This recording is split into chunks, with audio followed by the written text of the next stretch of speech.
Get out of the weeds and look at the big one. Big question for you. You've studied. Doing it? No, well, you're My questions are pretty weedy. Student of government and all that. Everybody knows your fascination with Roman history and whatnot. The Republic, not the Empire. The Republic. Right. In your mind, what is the purpose of city government? And Mayor, has that changed since you've taken office? First of all, it has many purposes, but obviously the primary purpose that we come together in society is for defense. That's what we do. We come in, I mean, the Constitution, I mean, you provide for the common defense and general welfare. I mean, that's really why you come together as a society. So our first responsibility here is to make sure people are safe. And then, well, why do you want people to be safe? Well, it's obvious the answer. You don't want people hurt or killed or whatever. But you also, you're safe so you can conduct commercial activity, that you can live safe in your home, that you can play without fear. All those things are important for a city. So you start ranking them, to my judgment, first you have public safety. I would put public health right there with it. That's why the port's so important. And then below that, in order to be a thriving community, which is important also, you're going to have adequate infrastructure. You're going to have a society that can function together, that looks at itself not always at a micro level. What am I getting? And I have talked about this over and over again. I can't tell you how important it is for people to understand and to try to internalize that this is one city. Like it or not, we're all interconnected. What happens to one part happens to another. Even though you might not see it today, it does. And we shouldn't get in this parochial, micro attitude that I'm only going to pay for what I use. If that's the case, there's no reason for the city.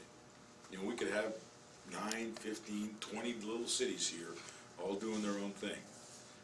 From my understanding of government, my understanding of history, you are better off with a larger political unit than a smaller one. You're safer, you're more diverse, you have more robust economic activity. You are less homogenous, but that's also an advantage. And I think I could argue that that we fought a civil war over part of that issue in terms of union versus non-union, having smaller pieces. And I think Lincoln understood this very well. Republics are much better in a large area and a diverse area. We have a marvelous gift here. We're a diverse city.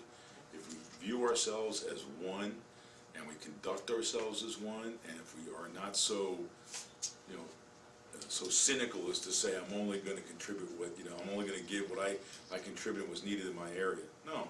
If you have a problem in, above the Lamo, if there's a crime problem, that affects this city. If we have a water quality problem down here, it affects the whole city. What I try to tell people is I know neighborhoods are important, and neighborhoods are very important. But the truth is, if this city doesn't thrive, there is no neighborhood that's going to thrive also. It's not going to happen. So let's be serious about this. Let's treat this as one city, and let's do it according to where the need is, not according to where the money is, or not according to where a political subdivision is. It's where the need is, and we ought to treat it that way. Realizing you're only halfway through your term, re-election in 2010. Only halfway. Re-election in 2010. Is that your intention at this point? I'm not making any commitment on that. I mean, I would say right now, I see no reason why I wouldn't run for re-election. But I'll make that decision when, down the road. I enjoy being mayor. I love this job. With all its frustrations and with all its time commitments and everything else, I really do enjoy this. And one of the reasons is you can actually see the fruits of some of your efforts. As difficult as government is, and as time-consuming and as frustrating as it can be, you can actually get something done at the local level. And I think that's important.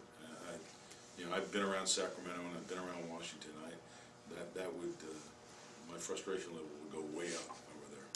And I love this place. I think we have an opportunity here to demonstrate that this is a diverse city that can be great on almost every dimension, in terms of its structure, in terms of living together, in terms of how we treat one another.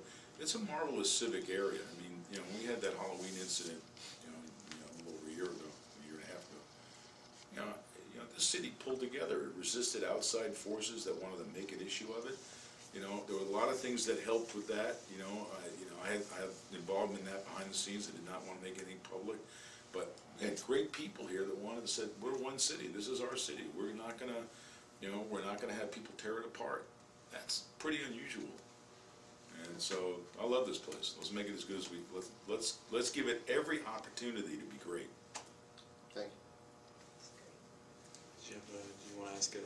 future You know what, journalist ask question? my future journalist question? All right. Future journalist? I told my daughters I was going to be interviewing the mayor, and my 8-year-old, I said, do you have a question? And my 8-year-old daughter said, wants to know if you get to cut red ribbons with giant scissors, and if you do, if you like doing that.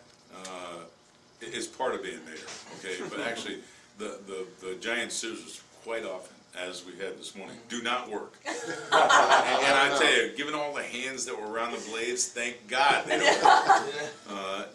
Hey, look, there's certainly a ceremonial part to being mayor, and people want to see their mayor. That's important. Look, today we had an opening of a 17-unit affordable housing project for special needs people. And it really was remarkable, and it changes lives. So, and all the people that were part of that wanted to know that it mattered and that the city cared about it. So, yeah, you're there and you're, was there with Bonnie and you're cutting the ribbon and you're just thanking people for their effort. It sort of comes with the territory. You have a lot of things like that. You also have a lot of other really, what you might call more substantive, but I think those are important. I mean, I think thanking people for their efforts and for what they've done is a great thing. I'll let her know.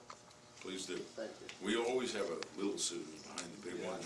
Just let her know that because the big scissors, in fact, Bonnie must have got her hands stuck 2 or 3 times today. She kept getting them caught in a handle. Well, thank you all for taking time out today and Yeah, making time for us. And Mayor, thank you again for. It's our pleasure. I mean, my pleasure. I really appreciate it. I don't get to talk about these things too often. I'm glad I didn't go too far down the trail of Lincoln and the Roman Republic. I could actually speak for hours on that. I'd love to sit down and do that with you with a beer sometime, because that's a fascinating.